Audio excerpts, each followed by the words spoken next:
Welcome, competitive aspirants. Welcome to Ravi's GK channel. ఈరోజు daily current అఫైర్స్లో భాగంగా August 18, 2024కు సంబంధించినటువంటి ముఖ్యమైనటువంటి కరెంట్ అఫైర్స్ని ఇప్పుడు మనం డిస్కస్ చేద్దాం. దానికంటే ముందు రవీస్ జీకే ఛానల్ని షేర్ చేయండి, సబ్స్క్రైబ్ చేసుకోండి, లైక్, కామెంట్ తప్పకుండా చేయండి. అందులో జాతీయ అంశాలు పరంగా జరిగినటువంటి ఒక అద్భుతమైనటువంటి విషయాన్ని ఇప్పుడు మనం చూద్దాం. ఒకటి FSSAI.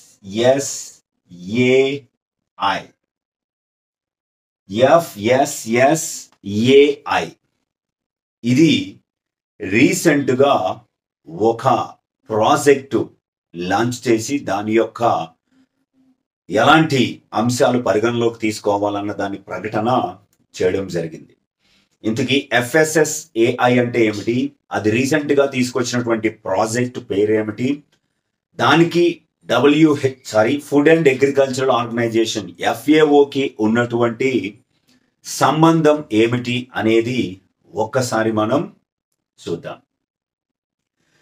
FSSAI అంటే the food safety and standards authority of India.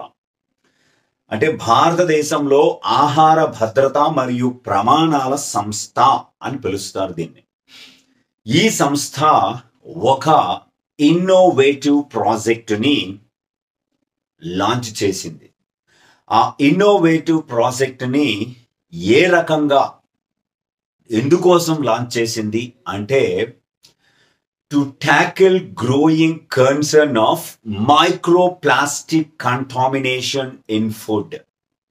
మనం తీసుకున్న ఆహారంలో పెరుగుతున్న మైక్రోప్లాస్టిక్ కాలుష్యంపై ఆందోళన వ్యక్తమవుతున్న నేపథ్యంలో ఈ సమస్యను పరిష్కరించడానికి food safety and standards authority of India ఒక ప్రాజెక్టుని ఆగస్టు 18, 2024న న్యూఢిల్లీలో లాంచ్ చేయడం జరిగింది. అయితే మనం తినే ఆహారంలో ముఖ్యంగా రైస్ కావచ్చు, షుగర్ కావచ్చు, దీనిలో మైక్రో ప్లాస్టిక్స్, నానో ప్లాస్టిక్స్ ఫుడ్ని కలుషితం చేస్తున్నాయి. దీన్ని ఎలా నిరోధించాలో, ఎలా నిర్మూలించాలో ఒక మెథడాలజీని రూపొందించడం కోసం ఒక ప్రాజెక్టుని 2024 మార్చిలోనే ప్రారంభించడం జరిగింది. సింపుల్గా చూసుకోండి, the project micro and nano plastics as emerging food contaminants, establishing validated methodologies and understanding the prevalence in different food matrix, which was started in March 2024. అయితే దీని ద్వారా దీన్ని ఎలా నిర్మూలించాలి, ఏం చేయాలి అన్న దాని మీద ఈ మైక్రోప్లాస్టిక్ కంటామినేషన్ ఇన్ ఫుడ్ ప్రాజెక్ట్ని FSSAI ప్రారంభించడం జరిగింది.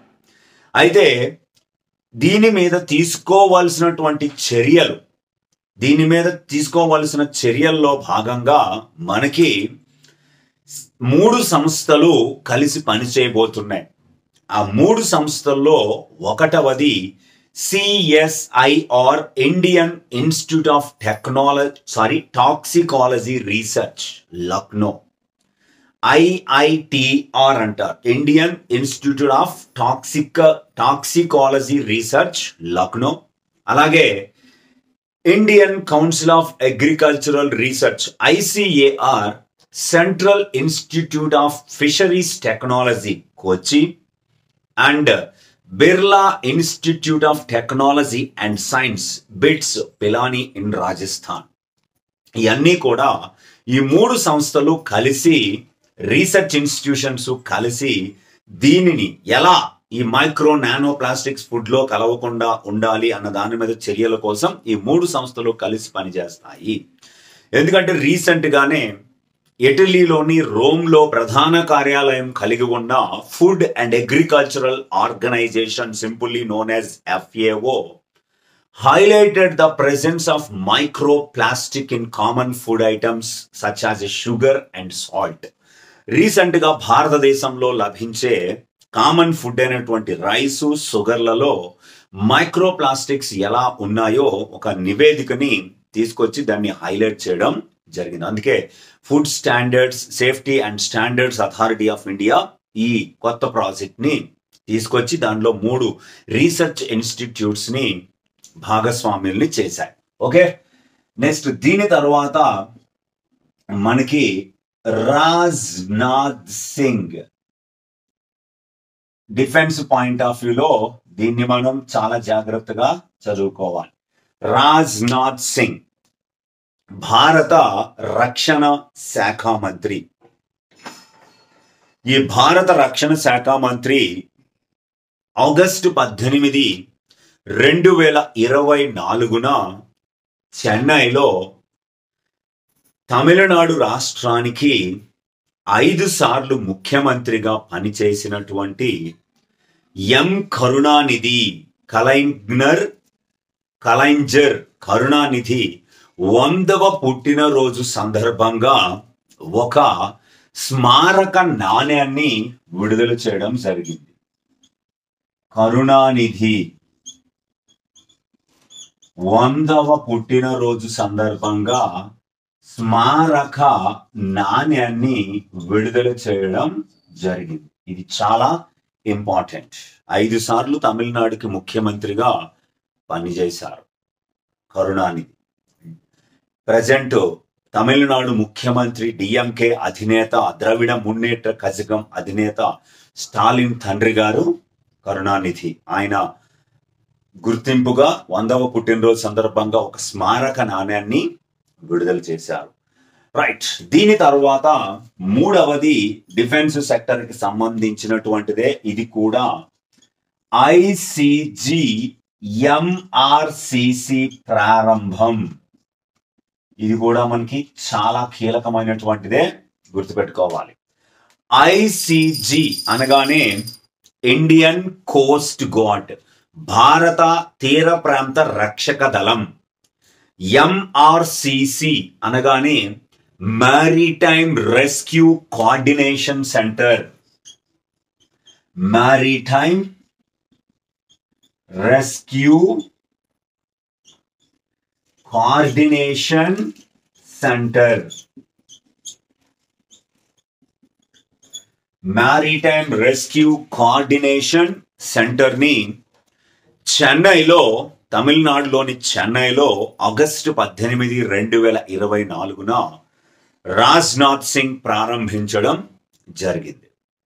అంతేకాకుండా he also inaugurated virtually, video conference ద్వారా చెన్నైలోనే ఆ పోర్ట్ ప్రమిసెస్ లో ఉన్నటువంటి కోస్ట్ గార్డ్ ఎయిర్ ఎన్క్లేవ్ మరియు పుదుచ్చేరిలో కోస్ట్ గార్డ్ ఎయిర్ ఎన్క్లేవ్ ని, చెన్నైలో మెరైన్ పొల్యూషన్ రెస్పాన్స్ సెంటర్ ని ప్రారంభించడం జరిగింది. వర్చువల్ గానేమో చెన్నైలో మెరైన్ పొల్యూషన్ రెస్పాన్స్ సెంటర్ ని, పుదుచ్చేరిలో కోస్ట్ గార్డ్ ఎయిర్ ఎన్క్లేవ్ ని ఈయన రాజ్నాథ్ సింగ్ ప్రారంభించడం జరిగింది. అంటే ఈ బిల్డింగ్స్ రెండు కూడా established to ensure robust emergencies. తీర ప్రాంతాల్లో, సముద్రాలలో ఎలాంటి అత్యవసర పరిస్థితులు వచ్చినా ఇమీడియట్ గా భారతదేశ తీర ప్రాంత రక్షక దళం లేదా కోస్ట్ గార్డ్ రెస్పాండ్ అయ్యి వారిని కాపాడడము లేదా రెస్క్యూ చేయడం అనేది జరుగుతుంది. చెన్నైలో ప్రారంభించినటువంటి రీజనల్ మ్యారిటైమ్ పొల్యూషన్ సెంటర్ అనేది దేశంలోనే మొట్టమొదటిది. ఇట్లాంటి మెరైన్ పొల్యూషన్ రెస్పాన్స్ సెంటరు తొలిసారిగా first of it's kind facility to coordinating response against maritime pollution. తీర ప్రాంత కాలుష్యాల కోసం ఇమీడియట్ గా ప్రతిస్పందించడం కోసం regional maritime pollution response centre లేదా కేంద్రాన్ని ప్రారంభించడం దేశంలో ఇదే తొలిసారి. ముఖ్యంగా ఆయిల్ అండ్ కెమికల్ పొల్యూషన్ ని ఇక్కడ ప్రధానంగా నిఘా పెట్టడం జరుగుతుంది. ఇండియన్ ఓషన్ రీజియన్ లో హిందూ మహాసముద్ర తీరంలో. ఇది ఖచ్చితంగా గుర్తుపెట్టుకోవాలి.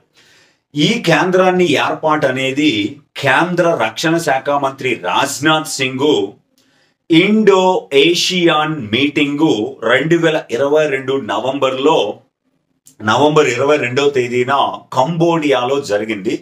అక్కడ ప్రతిపాదించడం జరిగింది. ఇండియా ఏషియాన్ మీటింగ్ లో భారతదేశము మరియు ఏషియాన్ అంటారు. ఏషియాన్ లో భారతదేశానికి సభ్యత్వం లేదు. Association of south east Asian nations, ఆగ్నేయ ఆసియా దేశాల సమాఖ్య. ఇందులో ప్రస్తుతం 10 సభ్య దేశాలు ఉన్నాయి. 11వ సభ్య దేశం కోసం చర్చలు జరుగుతూ ఉన్నాయి. ఈ ఇండో ఏషియన్ సమావేశం 2022 నవంబర్ 22న కంబోడియాలో జరిగితే అక్కడ రాజ్నాథ్ సింగ్ ఈ కేంద్ర ఏర్పాటును ప్రతిపాదించారు. అది ఇప్పుడు కార్యరూపం దాల్చింది. రైట్. అయితే రాజ్నాథ్ సింగ్ గారే చెన్నై పర్యటనకు వచ్చారు. అయితే అప్పుడు మనకి Indian coast guard director general గా పనిచేస్తున్నటువంటి రాకేష్ పాల్, ఇది కూడా మనం చాలా ఇంపార్టెంట్ గా తెలుసుకోవాలి. Rakesh Pal Indian coast guard director general గా పనిచేస్తున్న ఈ రాకేష్ పాలు ఆగస్టు 18, 2024న ఆ రాజ్నాథ్ సింగ్ గారి పర్యటనలో భాగంగా పాలు పంచుకోవడం కోసం ఎయిర్పోర్ట్ లోకి ఆయన్ని రిసీవ్ చేసుకోవడానికి వెళుతూ సివియర్ హార్ట్ అటాక్ వచ్చి కార్డియాక్ అరెస్ట్ అయ్యి మరణించడం జరిగింది. Coast guard director general Rakesh Pal was died on August 18, 2024 at the age of 59 years in Chennai during the visit of Rajnath Singh. Rajnath Singh రావడంలో భాగంగా ఆయన రిసీవ్ చేసుకుంటూ కార్యకలాపాలను ముందు నడిపించాలని చూసిన ఆయన అన్ఎక్స్పెక్టెడ్ గా మరణించడం జరిగింది. ఇది చాలా కీలకమైనటువంటి అంశం. రైట్. దీని తర్వాత మరొక ఇంపార్టెంట్ అయినటువంటి అంశము ఒక్కసారి మనం చూద్దాం. మిత్రశక్తి విన్యాసాలు. మిత్రశక్తి విన్యాసాలు డిఫెన్స్ సెక్టర్ పాయింట్ ఆఫ్ వ్యూలో ఇవి చాలా కీలకమైనటువంటి విన్యాసాలు. మిత్రశక్తి విన్యాసాలు అంటారు. ఈ మిత్రశక్తి విన్యాసాలు 2024లో 10వ విన్యాసాలు ప్రస్తుతం జరుగుతున్నాయి. ఇవి ఆగస్టు నెల 12వ తేదీన ప్రారంభమయ్యి 25న పూర్తి అవ్వబోతున్నాయి. అంటే 14 రోజుల పాటు జరగబోతున్నాయి ఈ విన్యాసాలు. ఈ విన్యాసాలు ఏ విన్యాసాలు అంటే joint military exercises between India and Sri Lanka. Bharat మరియు శ్రీలంక దేశాల మధ్య జరిగే ఆర్మీ విన్యాసాలు.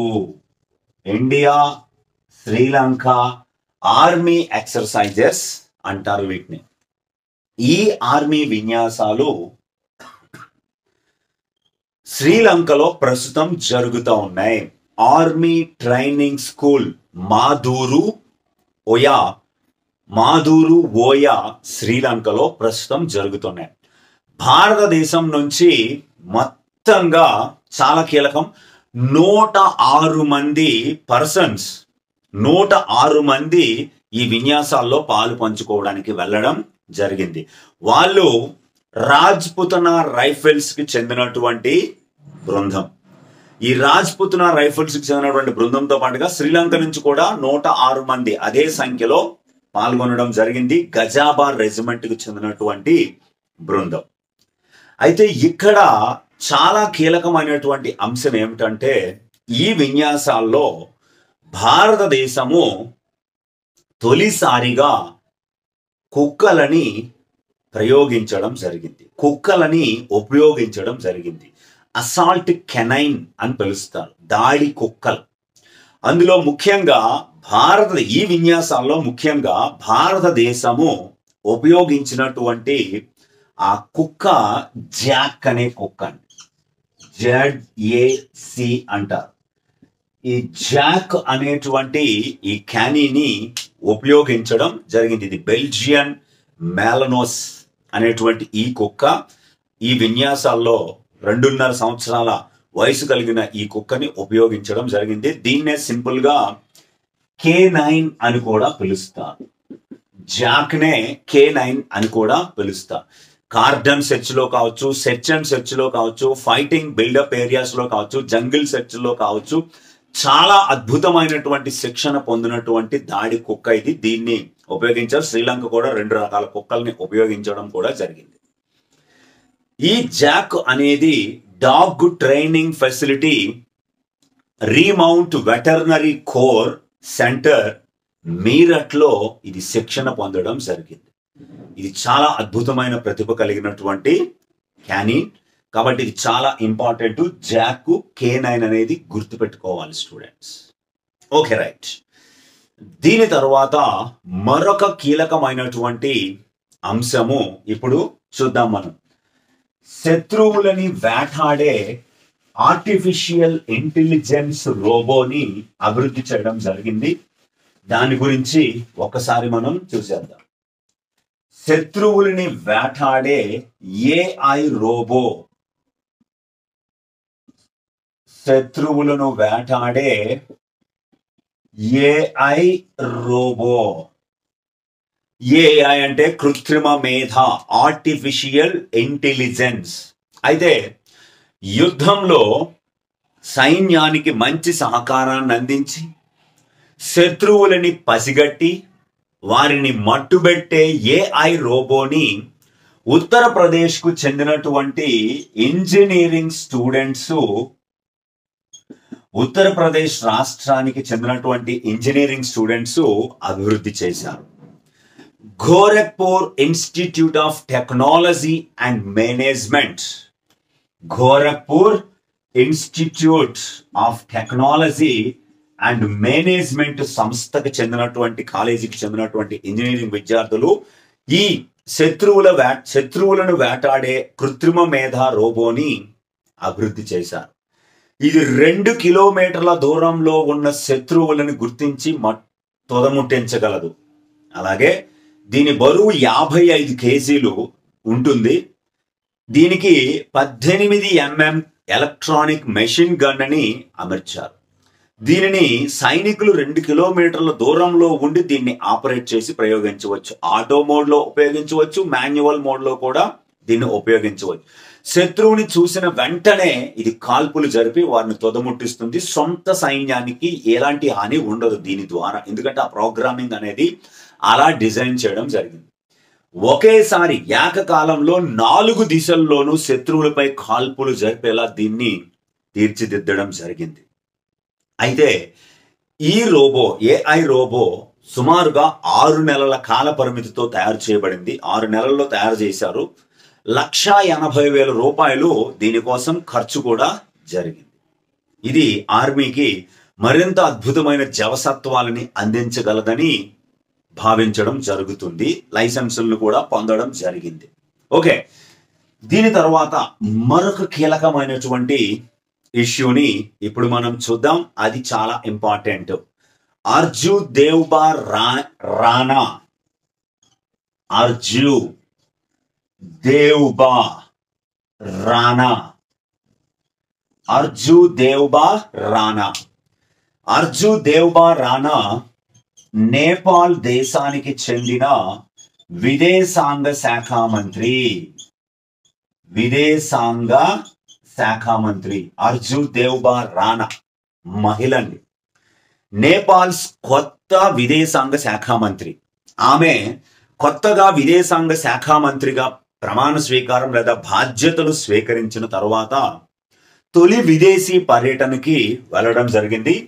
ఆ దేశము భారతదేశం, India. India was the first country for her debut visit and first visit. ఆమె తొలిసారిగా భారత్ పర్యటనకి 5 రోజుల పర్యటనకి భారత్కి రావడం జరిగింది. ఆగస్టు 18న ఆమె బయలుదేరి భారత్కు వచ్చారు. 18, 19, 20, 21, 22 22 వరకు ఆమె ఇండియాలో ఉంటారు. ఆమె కేంద్ర విదేశాంగ శాఖ మంత్రి సుబ్రహ్మణ్యం జైశంకర్ ని కలుస్తూ రెండు దేశాల మధ్య ఉన్నటువంటి ద్వైపాక్షిక సంబంధాలని బలోపేతం చేయడమే కాకుండా సహాయ సహకారాల్ని పెంపొందించుకునేలాగా చర్చలు జరుపుతారు. అలాగే ఈ విజిట్ అనేది భారత విదేశాంగ శాఖ మంత్రి సుబ్రహ్మణ్యం జైశంకర్ గారి వినతి మేరకు లేదా ఆహ్వానం మేరకు ఆమె భారత్లో పర్యటించడం జరుగుతుంది. కాబట్టి ఇది చాలా ఇంపార్టెంట్. దేవ్బార్ రాణా నేపాల్ కొత్త విదేశాంగ మంత్రి, ఆమె తొలి విదేశీ పర్యటన భారతదేశం 5 రోజులకి. రైట్. దీని తర్వాత మరొక కీలకమైనటువంటి అంశం ఉంది. ఆ అంశాన్ని ఇంపార్టెంట్ గా మనం చూద్దాం. ఇది పాలిటీ రిలేటెడ్ ఇష్యూగా మనం దీన్ని చదువుకోవాలి, చాలా ముఖ్యమైనది. కోల్కతా గ్యాంగ్ రేప్ ఇష్యూని సుమోటోగా స్వీకరించిన సుప్రీం కోర్ట్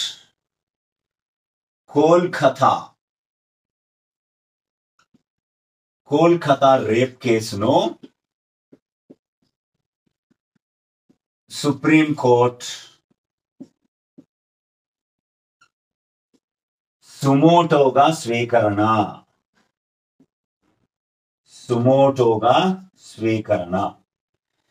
అప్పుడెప్పుడో ఆగస్టు 9, 2024 ఆర్జీ కార్ వైద్య కళాశాల మరియు హాస్పిటల్ అయినటువంటి ఆసుపత్రిలో, ఆర్జీ కార్ అనే ఆసుపత్రిలో జూనియర్ డాక్టర్ని రేప్ చేసి చంపేయడం జరిగింది.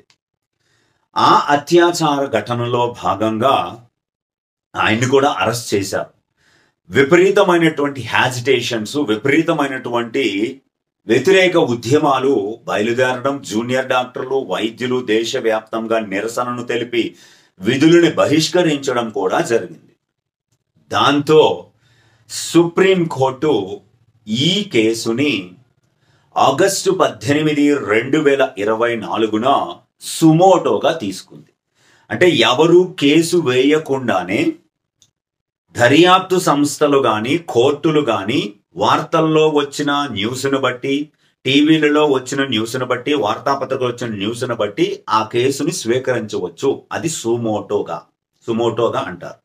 అలా సుమోటోగా తీసుకొని ఆగస్టు 20, 2024 నుంచి దీనిపైన విచారణ చేపడతామని చెప్పి దీనికోసమని ఒక ధర్మాసనాన్ని కూడా ఏర్పాటు చేసుకున్నట్లుగా ప్రకటించడం జరిగింది. ఆగస్టు 18న ఈ ఇష్యూ జరిగింది. రేప్ సంఘటన ఏమో ఆగస్టు 9న జరిగింది. దీన్ని సుమోటోగా తీసుకున్నది 10 రోజుల తర్వాత ఆగస్టు 18న. దీనిపైన విచారణ ప్రారంభించింది ఆగస్టు 20, 2024. దీనికోసం పనిచేసిన ధర్మాసనంలో 3 న్యాయమూర్తులు లేదా 3 జడ్జిలు ఉన్నారు. అందులో ఒకటి ప్రధాన న్యాయమూర్తి అయినటువంటి జస్టిస్ డివై చంద్రచూడ్, సుప్రీంకోర్టు ప్రస్తుత ప్రధాన న్యాయమూర్తి, చీఫ్ జస్టిస్ ఆఫ్ ఇండియా, 50వ ప్రధాన న్యాయమూర్తి. ఈయన తండ్రి గారు కూడా 1970లలో ప్రధాన న్యాయమూర్తిగా పనిచేశారు. దీంతో దేశ చరిత్రలో తండ్రి కొడుకులు చీఫ్ జస్టిస్ గా సుప్రీంకోర్టుకి చేసిన తొలి తండ్రి కొడుకులుగా వీరు రికార్డు సృష్టించారు. రెండవది justice JB Pardiwala,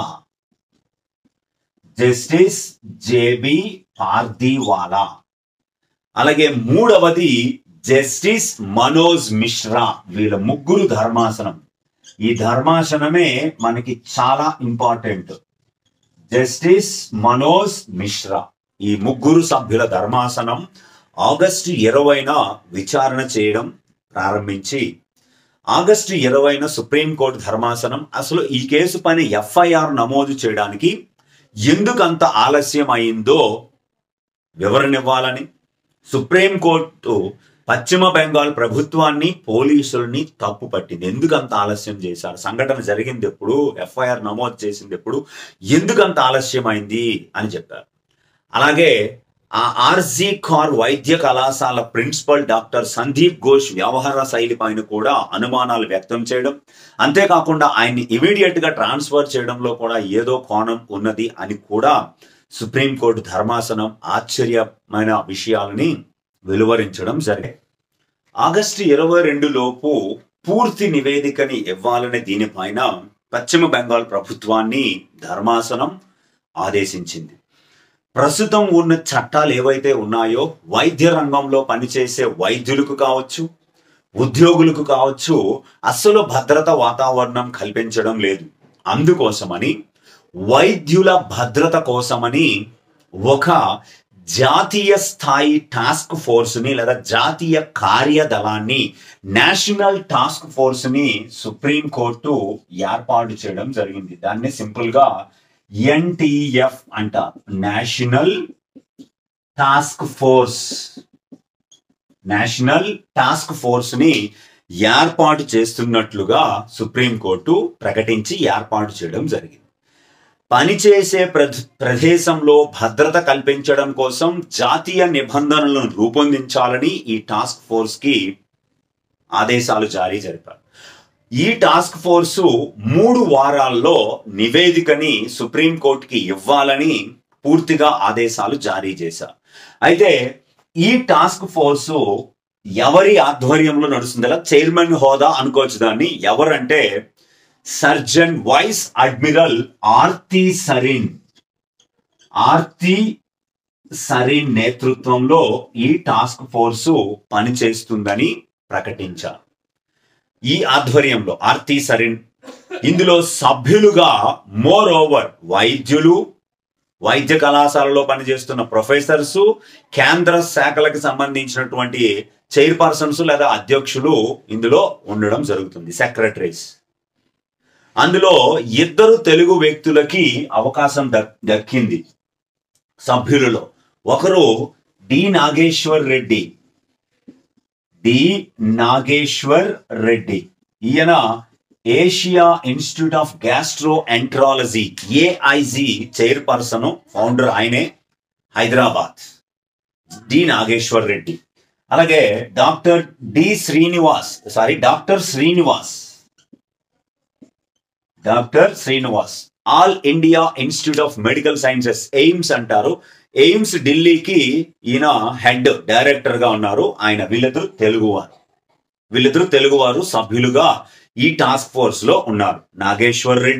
doctor Nageshwar Reddy, doctor Srinivas, doctor Govardhan Dutt, doctor Pratima Murthy, doctor Padmashri Srivastava, doctor Soumitra Rawat, professor Anita Saxena, professor Pallavi Sapale. వీళ్ళు డాక్టర్లు, ప్రొఫెసర్లు సభ్యులుగా ఉన్నారు. మళ్ళీ చెప్తున్నాను చూడండి, doctor Nageshwar Reddy, doctor Srinivas, doctor Govardhan Dutt, doctor Pratima Murthy, doctor Padmashri Vatsava, doctor Soumitra Rawat, professor Anita Saxena, professor Pallavi Sapale. 8 మంది సభ్యులు.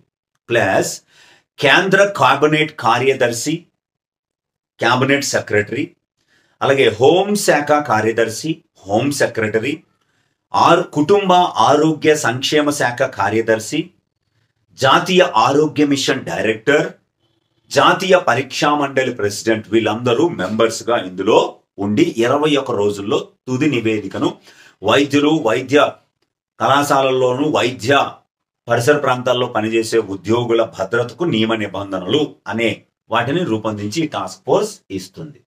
Right.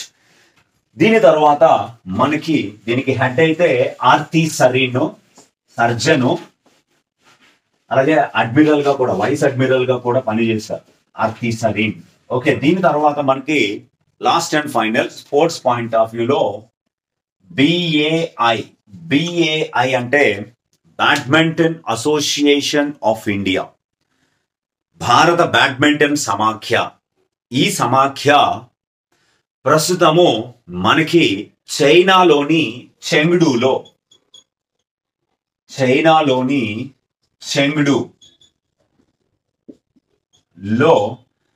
Asia అండర్-15 and అండర్-17 junior championships జరుగుతూ ఉన్నాయి బ్యాడ్మింటన్ లో. అండర్-15, అండర్-17 ఏషియా జూనియర్ ఛాంపియన్షిప్స్.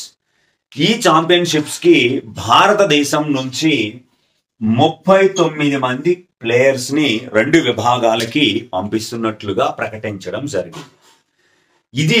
ఈ టీము ప్రదర్శనను బట్టి భారీగా పథకాలు సాధించి స్ట్రాంగ్ ఫౌండేషన్, ఒక బలమైన పునాది వేయాలని నిర్ణయించుకుంది. ఎందుకంటే 2025లో ప్రపంచ జూనియర్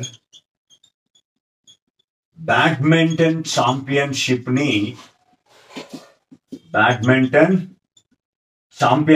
ని భారత్ నిర్వహించబోతుంది. అందుకోసమని ఇది ఒక బేస్మెంట్ గా భావించడం జరుగుతుంది. ఇవి ఆగస్టు 18కి సంబంధించినటువంటి కీలకమైన current affairs. August 19 current affairs లో మళ్ళీ కలుసుకుందాం. Thank you very much.